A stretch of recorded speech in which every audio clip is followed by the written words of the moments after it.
आप सभी का हमारे इस YouTube channel online study by AKS में बहुत बहुत स्वागत है। दोस्तों, इस वीडियो में आपके सामने भौतिक विज्ञान का एक पार्ट लेकर आए हैं जिसका शीर्षक है चुंबकत्व से संबंधित प्रश्न उत्तर। तो दोस्तों, इसमें वही प्रश्न शामिल किए गए जो कि आपके विभिन्न परीक्षाओं के लिए महत्वपूर्ण प्रश्न बन सकते हैं या कभी न कभी पेपर में आ चुके हैं। दोस्तों, आइए बढ़ते हैं प्रश्न की ओर। आज का पहला प्रश्न आपके सामने रहा। ईसा से 600 वर्ष पूर्व एशिया माइनर के किस स्थान में एरो पत्थर पाए गए थे? तो दोस्तों, ये सही उत्तर है मैग्नीशिया स्थान पर। अगला प्रश्न है, एरो पत्थर में किस प्रकार के गुण होते थे? तो आकर्षण व दैशिक, इसमें दो प्रकार के गुण पाए जाते थे एरो पत्थर पे। अगला प्रश्न है, मैग्नीशिया नामक स्थान पर पाए जाने के कारण एरो को क्या कहा जाने लगा? तो मैग्नेट कहा जाने लगा। अगला प्रश्न है, मैग्नेट को हिंदी में क्या कहते हैं? तो मैग्नेट को हिंदी में चुंबक कहते हैं। अगला प्रश्न है, लोहे के मैग्नेटाइट नाम के ऑक्साइड कहाँ पाए जाते हैं? तो इसका सही उत्तर होगा समस्त पृथ्वी पर पाए जाते हैं, संपूर्ण पृथ्वी पर पाए जाएंगे। अगला प्रश्न है, चुंबक के गुणों जिसमें आकर्षण और दैशिक दोनों गुण शामिल हैं को क्या कहते हैं? तो इसको चुंबकत्व कहते हैं।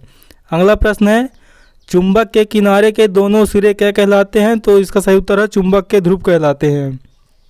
अगला प्रश्न है, स्वतंत्रता पूर्वक लटका हुआ चुंबक सदैव किस दिशा में ठहरता है या किस दिशा में जाकर रुकता है? तो यह उत्तर दक्षिण दिशा में जाकर रुकता है। अगला प्रश्न है, चुंबक के उत्तरी ध्रुव को अंग्रेजी के किस अक्षर से प्रदर्शित करते हैं? तो चुंबक के उत्तरी ध्रुव को अंग्रेजी के N अक्षर से प्रदर्शित करते हैं। अगला प्रश्न है, चुंबक के दक्षिणी ध्रुव को अंग्रेजी के किस अक्षर से प्रदर्शित करते हैं? तो इसको S अक्षर से प्रदर्शित करते हैं। अगला प्रश्न है, चुंबकीय क्षेत्र की दिशा किससे निर्धारित की जाती है? तो यह चुंबकीय सुई से निर्धारित की जाती है। अगला प्रश्न है, चुंबकीय क्षेत्र का मात्रक क्या होता है? तो चुंबकीय क्षेत्र का मात्रक गाउस होता है। अगला प्रश्न आपके सामने रहा, चुंबकीय क्षेत्र हटा लेने के बाद पदार्थ में चुंबकत्व रखने की जो क्षमता रहती है वह पदार्थ की क्या कहलाती है? तो इसका सही उत्तर होगा चुंबकीय धारणशीलता कहलाती है। अगला प्रश्न है, विद्युत चुंबक बनाने के लिए किसका प्रयोग किया जाता है? तो इसमें सही उत्तर होगा नरम लोहा का प्रयोग किया जाता है। अगला प्रश्न आपके सामने रहा, एक न्यूटन एम्पियर मीटर किसके तुल्य होता है, किसके बराबर होता है? तो सही उत्तर होगा 104 गॉस के बराबर होता है। अगला प्रश्न है, चुंबक में सबसे ज़्यादा चुंबकत्व कहाँ होता है? तो चुंबक में सबसे ज़्यादा चुंबकत्व ध्रुव पर होता है। अगला प्रश्न है, चुंबक के दो ध्रुवों को मिलाने वाली रेखा क्या कहते हैं? मिलाने वाली रेखा को क्या कहते हैं? तो सही उत्तर होगा चुंबकीय अक्ष कहते हैं। अगला प्रश्न है, चुंबक चुंबकीय पदार्थों में किसके द्वारा चुंबकत्व उत्पन्न कर देता है? तो सही उत्तर है प्रेरण के द्वारा। अगला प्रश्न है, चुंबक के चारों ओर वह क्षेत्र जिसमें चुंबक के प्रभाव का अनुभव किया जा सकता है वह क्या कहलाता है? सही उत्तर होगा चुंबकीय क्षेत्र कहलाता है।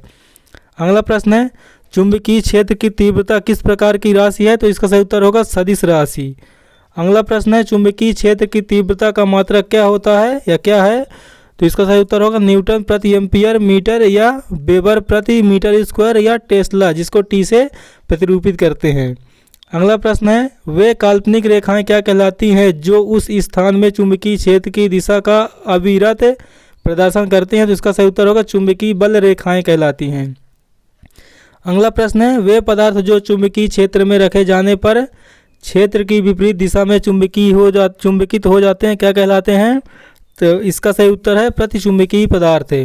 अगला प्रश्न है, प्रतिचुंबकीय पदार्थ कौन कौन से हैं? तो इसका सही उत्तर होगा जस्ता, बिस्मथ, तांबा, चांदी, सोना, हीरा, नमक, जल आदि। अगला प्रश्न है, वे पदार्थ क्या कहलाते हैं जो चुंबकीय क्षेत्र में रखने पर क्षेत्र की दिशा में थोड़े से या एक से कम चुंबकीय हो जाते हैं? जिसका सही उत्तर होगा अनुचुंबकीय पदार्थ है। अगला प्रश्न है, अनुचुंबकीय पदार्थ कौन कौन से हैं? तो इसका सही उत्तर होगा platinum, chromium, sodium, aluminium, oxygen आदि अनुचुंबकीय पदार्थ होते हैं। अगला प्रश्न है, वे पदार्थ क्या कहलाते हैं जो चुंबकीय क्षेत्र में रखने पर क्षेत्र की दिशा में प्रबल रूप से चुंबकीय हो जाते हैं? तो इसे लौह चुंबकीय कहते हैं। अगला प्रश्न है, लौह चुंबकीय पदार्थ कौन कौन से हैं? तो इसमें लोहा, निकिल, कोबाल्ट, इस्पात आदि को शामिल किया जाता है। अगला प्रश्न है, लौह चुंबकीय पदार्थ में प्रत्येक परमाणु ही एक चुंबक होता है और उसमें असंख्य परमाणुओं के समूह होते हैं, उन्हें क्या कहते हैं? तो उन्हें असंख्य परमाणुओं को डोमेन कहते हैं। अगला प्रश्न है, डोमेन में परमाणुओं की संख्या कितनी होती है? तो 1000 से 1021 तक परमाणु में डोमेन की संख्या पाई जाती है। अगला प्रश्न है, लौह चुंबकीय पदार्थों का तीव्र चुंबकत्व किस कारण होता है? तो इसका सही उत्तर होगा डोमेन के कारण। अगला प्रश्न है वह ताप जिसके ऊपर पदार्थ अनुचुंबकीय व जिसके नीचे पदार्थ लौह चुंबकीय होता है वह क्या कहलाता है? तो इसका सही उत्तर होगा क्यूरी ताप कहलाता है। अगला प्रश्न है लोहा एवं निकिल के लिए क्यूरी ताप के मान क्रमशः क्या होते हैं? तो लोहा के लिए क्यूरी तापमान 770 डिग्री सेल्सियस तथा निकिल के लिए 358 डिग्री सेल्सियस इसका ताप होता है। अगला प्रश्न है अस्थायी चुंबक बनाने के लिए किस प्रकार के लोहे का प्रयोग किया जाता है? तो नर्म लोहे का प्रयोग किया जाता है अस्थायी चुंबक बनाने के लिए। अगला प्रश्न है स्थायी चुंबक बनाने के लिए किसका प्रयोग किया जाता है? तो इसका उत्तर होगा इस्पात का। अगला प्रश्न है किसी स्थान पर पृथ्वी के चुंबकीय क्षेत्र को कितने तत्वों द्वारा व्यक्त किया जाता है? तो यह 3 तत्वों द्वारा व्यक्त किया जाता है। 3 तत्व दिक्पात कोण, नमन कोण व चुंबकीय क्षेत्र का क्षैतिज घटक होते हैं।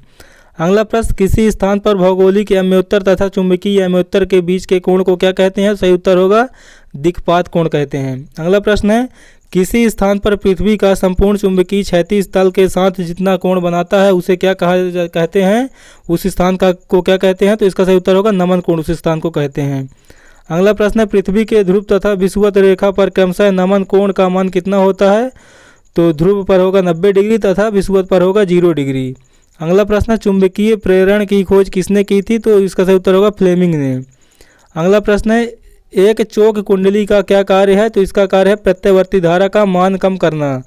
अगला प्रश्न है विद्युत धारा का चुंबकीय प्रभाव सर्वप्रथम किसने अवलोकित किया? तो इसका सही उत्तर होगा ऑर्स्टेड ने।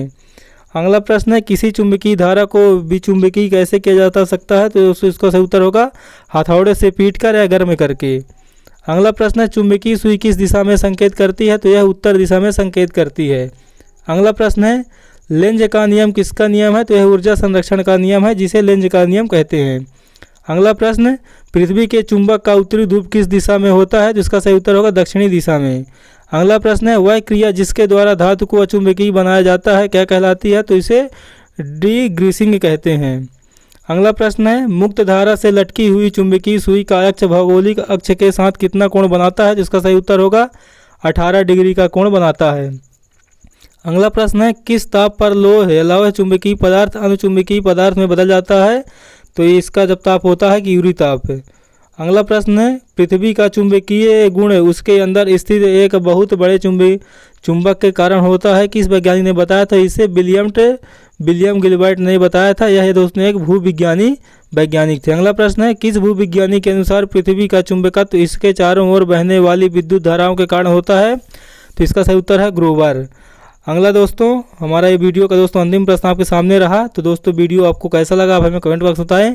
अगर वीडियो आपको पसंद आए तो वीडियो में एक लाइक अवश्य दें और दोस्तों हमारे चैनल को आप सब्सक्राइब कर बगल में बनने वाले बेल आइकन को प्रेस कर लें ताकि नोटिफिकेशन आप तक तुरंत पहुँचे। अगर आप हमारे नए यूट्यूबर हैं आप अभी तक हमारे चैनल सब्सक्राइब नहीं किए हैं तो दोस्तों हमें सब्सक्राइब जरूर कर लीजिए ताकि हम आपको हमेशा की तरह अच्छे इंपॉर्टेंट वीडियो आपको देते रहें। और दोस्तों आपसे एक निवेदन है कि हमारे इस वीडियो तथा चैनल को अपने दोस्तों तक भी शेयर करें ताकि दोस्तों हमें मोटिवेट हो सके और आपके लिए अच्छे से अच्छा कंटेंट बना कर पाएँ और आपके लिए परीक्षा के लिए जो भी उपयोगी टॉपिक हैं उन सभी को आपके सामने रख पाएँ। तो दोस्तों मिलते हैं next most important next topic के साथ नेक्स्ट वीडियो दोस्तों। तब तक के लिए जय हिंद जय भारत।